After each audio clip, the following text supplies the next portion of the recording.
ನಮಸ್ಕಾರ ಸ್ನೇಹಿತರೆ, ನಾವಿವತ್ತು ಪಬ್ಲಿಕ್ ಸಿಟಿ .in ಚಾನಲಲ್ಲಿ ಇದ್ದೀವಿ.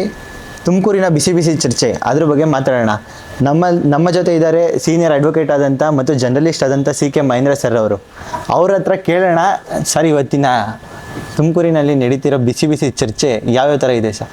ಅಲ್ಲ, ನಾವು ಫಸ್ಟು ರೈತರ ಬಗ್ಗೆ ಮಾತಾಡ್ಬೇಕಂತ ಹೇಳಿದರೆ ಇವತ್ತು ಕೊಬ್ಬರಿ ಬೆಲೆ. ಹಾಂ ಸರ್, ಇವತ್ತು ಕೊಬ್ಬರಿ ಬೆಲೆ ಮೊನ್ನೆಗೆ 30,000 ಆಗಿದೆ ಕ್ವಿಂಟೋಳ್ಗೆ. ಈ ಹಿಂದೆ ಸಡನ್ನಾಗಿ 30,000 31,000 ಇರೋದು 28,000ಕ್ಕೆ ಹೋಗ್ಬಿಡ್ತು. ರೈತರಿಗೆಲ್ಲ ಭಯಭೀತರಾದರು. ಮತ್ತೆ ಕೊಬ್ಬರಿ ಬೆಲೆ ಏನಾದರೂ ವರ್ತಕರು ಏನಾದರೂ ಕಮ್ಮಿ ಮಾಡ್ತಾರಾ ಅಥವಾ ಏನಾದರೂ ಮಾರ್ಕೆಟ್ ಮೆಕ್ಯಾನಿಸಮ್ ಚೇಂಜ್ ಆಗುತ್ತಾ ಅಂತೇಳಿ ಮತ್ತೆ 30,000ಕ್ಕೆ ಹೋಗಿದೆ. ಮತ್ತೆ ನಾಳೆ ಕೊಬ್ಬರಿ ಮಾರ್ಕೆಟ್ ಇದೆ, ಆದರೆ ಕೊಬ್ಬರಿ ಬೆಲೆ ಮತ್ತೆ ಹೆಚ್ಚಾಗುವ ನಿರೀಕ್ಷೆ ನಮ್ಮಲ್ಲಿ ಜಾಸ್ತಿ ಕಾಣ್ತಾ ಇದೆ.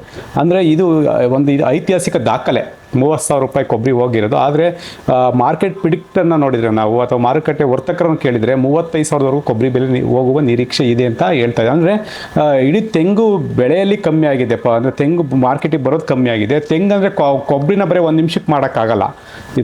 ಇಡೀ ಏಷ್ಯಾದಲ್ಲಿ ತಿಪ್ಟೂರಿನ ಕೊಬ್ಬರಿಗೆ ತನ್ನದೇ ಆದ ಒಂದು ಮಹತ್ವ ಇದೆ. ಯಾಕೆ ಅಂತ ಹೇಳಿದರೆ, ನಾವು ನಮ್ಮ ತುಮಕೂರು ಜಿಲ್ಲೆಯಲ್ಲಿ ಪ್ರೊಡ್ಯೂಸ್ ಮಾಡೋಂಥ ಕೊಬ್ಬರಿನ ತಿನ್ನುವ ಕೊಬ್ಬರಿ ಅಂತೇಳಿ ಕರಿತೀವಿ. ಕೇರಳ, ತಮಿಳುನಾಡಲ್ಲಿ ಕೊಬ್ಬರಿಯನ್ನು ನಮ್ಮಂಗೆ ಒಣಗಿಸಿ ಮಾಡೋದಿಲ್ಲ.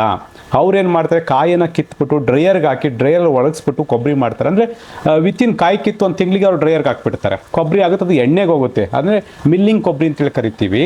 ಆದರೆ ನಮ್ಮದು ನಾವು 9 ರಿಂದ 11 ತಿಂಗಳ ಕಾಲ ನೆರಳಲ್ಲಿ ಒಣಗಿಸಿ ಕೊಬ್ಬರಿಯನ್ನು ಮಾಡ್ತೀವಿ. ಇದು ನಮ್ಮದು ಎಣ್ಣೆಗೆ ಹೋಗಲ್ಲ. ಆಲ್ಮೋಸ್ಟ್ ನಮ್ಮ ಕೊಬ್ಬರಿ ನಾರ್ತ್ ಇಂಡಿಯಾಕ್ಕೆ ತಿನ್ಲಿಕ್ಕೆ ಹೋಗುತ್ತೆ ನಮ್ಮ ಕೊಬ್ಬರಿ. ಹಾಗಾಗಿ ಕೊಬ್ಬರಿಗೆ ನಾರ್ತ್ ಇಂಡಿಯಾದಲ್ಲಿ ಇತ್ತೀಚೆಗೆ ಬೆಲೆ ಅಂದರೆ ಬೇಡಿಕೆ ಜಾಸ್ತಿ ಬಂದಿದೆ. ಒಂದು, ಮಾರುಕಟ್ಟೆಯಲ್ಲಿ ಅವಕ ಕಮ್ಮಿ ಆಗಿರೋದು. ಇದೇ ಸಂದರ್ಭದಲ್ಲಿ ಇವಾಗ ನೆಕ್ಸ್ಟ್ ಗಣಪತಿ ಹಬ್ಬದಿಂದ ಸೀರಿಯಸ್ ಆಗಿ 84 ದಿನಗಳ ಕಾಲ ಅಪ್ ಟು ನಮಗೆ ದೀಪಾವಳಿವರೆಗೆ ಒಂದೇ ಸಮನೆ ಹಬ್ಬಗಳು ಬರ್ತಾ ಹೋಗುತ್ತೆ. ಈ ಹಬ್ಬಕ್ಕಲ್ಲಿ ಕೊಬ್ಬರಿ ಇಡಲೇಬೇಕು. ಹಾಗಾಗಿ ಇನ್ನು ಬೇಡಿಕೆ ಇದಕ್ಕಿಂತ ಜಾಸ್ತಿ ಹೆಚ್ಚಾಗ್ತಾ ಇದೆ. ಇವಾಗ ಕೊಬ್ಬರಿ, ಹಳೆ ಕೊಬ್ಬರಿ ಅಷ್ಟೇ ಬಂದಿತ್ತು, ಈಗ ಹೊಸ ಕೊಬ್ಬರಿ ಬಂದುಬಿಡುತ್ತೆ ಅಂತೇಳಿ ಒಂದು ಆತಂಕ ಕೂಡ ರೈತರು ಕಾಡ್ತಿದೆ. ಆದರೆ ಹಳೆ ಕೊಬ್ಬರಿ ಮಾರುಕಟ್ಟೆ ವರ್ತಕರನ್ನು ಕೇಳಿದರೆ ಹಳೆ ಕೊಬ್ಬರಿ ಎಲ್ಲ ಮುಗಿದೋಗಿದೆ, ಈಗ ಬರ್ತಿರೋದು ಹೊಸ ಕೊಬ್ಬರಿ.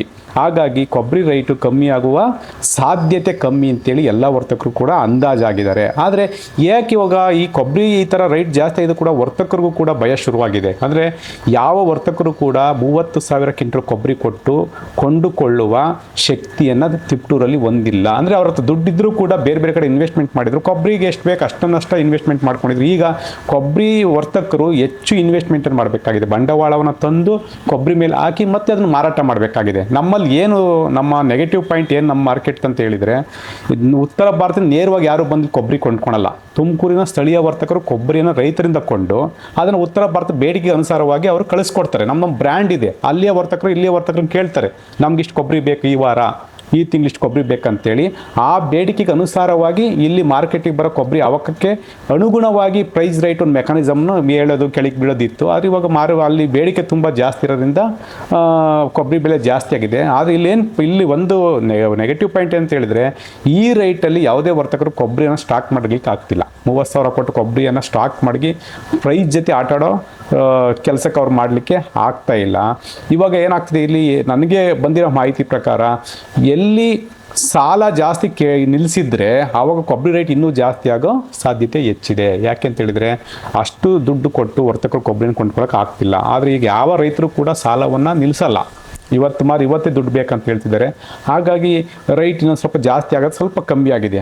ಅಂದರೆ ಬಂಡವಾಳ ಕಮ್ಮಿ ಇರೋದ್ರಿಂದ ಕೊಬ್ಬರಿ ಕಮ್ಮಿ ಕೊಂಡ್ಕೊತಾ ಇದ್ದಾರೆ, ಜಾಸ್ತಿ ಕೊಂಡ್ಕೊತಾ ಇಲ್ಲ. ಆದರೆ ಇನ್ನೂ ಬೇಡಿಕೆ ಜಾಸ್ತಿ ಇದೆ. ಆ ಬೇಡಿಕೆಗೆ ಅನುಗುಣವಾಗಿ ಕೊಬ್ಬರಿನ ಕೊಂಡು ಉತ್ತರ ಭಾರತಕ್ಕೆ ಕಳಿಸುವಂಥ ಶಕ್ತಿ ನಮ್ಮ ಇಲ್ಲೇ ಸ್ಥಳೀಯ ವರ್ತಕರಿಗೆ ಇಲ್ಲ. ಹಾಗೆ ನೋಡಿದರೆ ಬಂಡವಾಳ ಏನೋ ಜಾಸ್ತಿ ಹರಿದು ಬಂದರೆ ಮಾರ್ಕೆಟ್ಗೆ ಕೊಬ್ಬರಿ ಬೆಲೆ ಇನ್ನೂ ಹೆಚ್ಚಾಗುತ್ತೆ ಅಂತೇಳಿ ವರ್ತಕರು ಹೇಳ್ತಾ ಇದ್ದಾರೆ.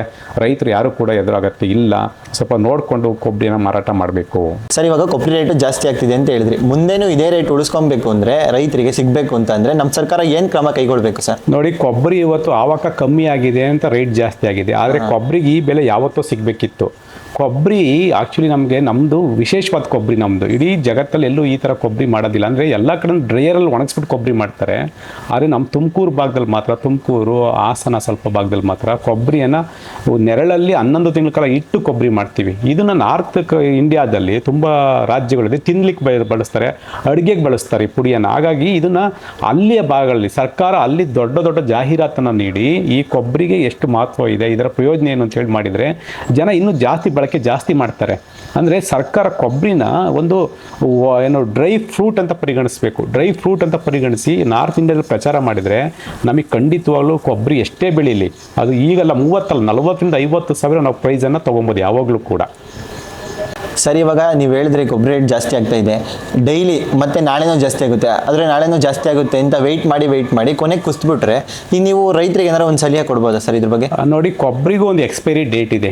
ಅಂದರೆ ಅದನ್ನು ಒಂದು ಸಮ ಪ್ರಮಾಣದ ಸಮಯದಲ್ಲಿ ಮಾರಾಟ ಮಾಡಿದರೆ ಅಷ್ಟೇ ಅದರ ಸಿಹಿ ಮತ್ತು ಅದರ ಗುಣಮಟ್ಟ ಉಳಿಸ್ಕೊಳುತ್ತೆ. ಏನಾದರೂ ಅದನ್ನು ನಾವು ತುಂಬ ವರ್ಷ ದಿನಗಳ ಕಾಲ ಇಟ್ಟರೆ ಕೊಬ್ಬರಿ ಒಳಗಡೆ ಕೆಟ್ಟೋಗುತ್ತೆ ಅಥವಾ ಬಣ್ಣ ಚೇಂಜ್ ಆಗುತ್ತೆ, ಆವಾಗ ಅದು ಮಾರ್ಕೆಟಲ್ಲಿ ಬೆಲೆ ಕುಸಿತೋಗುತ್ತೆ. ಹಾಗಾಗಿ ಒಂದು ಬ್ರ್ಯಾಂಡನ್ನು ವೃದ್ಧಿಗೊಳಿಸೋದ್ರಲ್ಲಿ ಸರ್ಕಾರದ ಪಾತ್ರ ಎಷ್ಟಿದೆಯೋ ರೈತರ ಪಾತ್ರನೂ ಅಷ್ಟೇ ಇದೆ.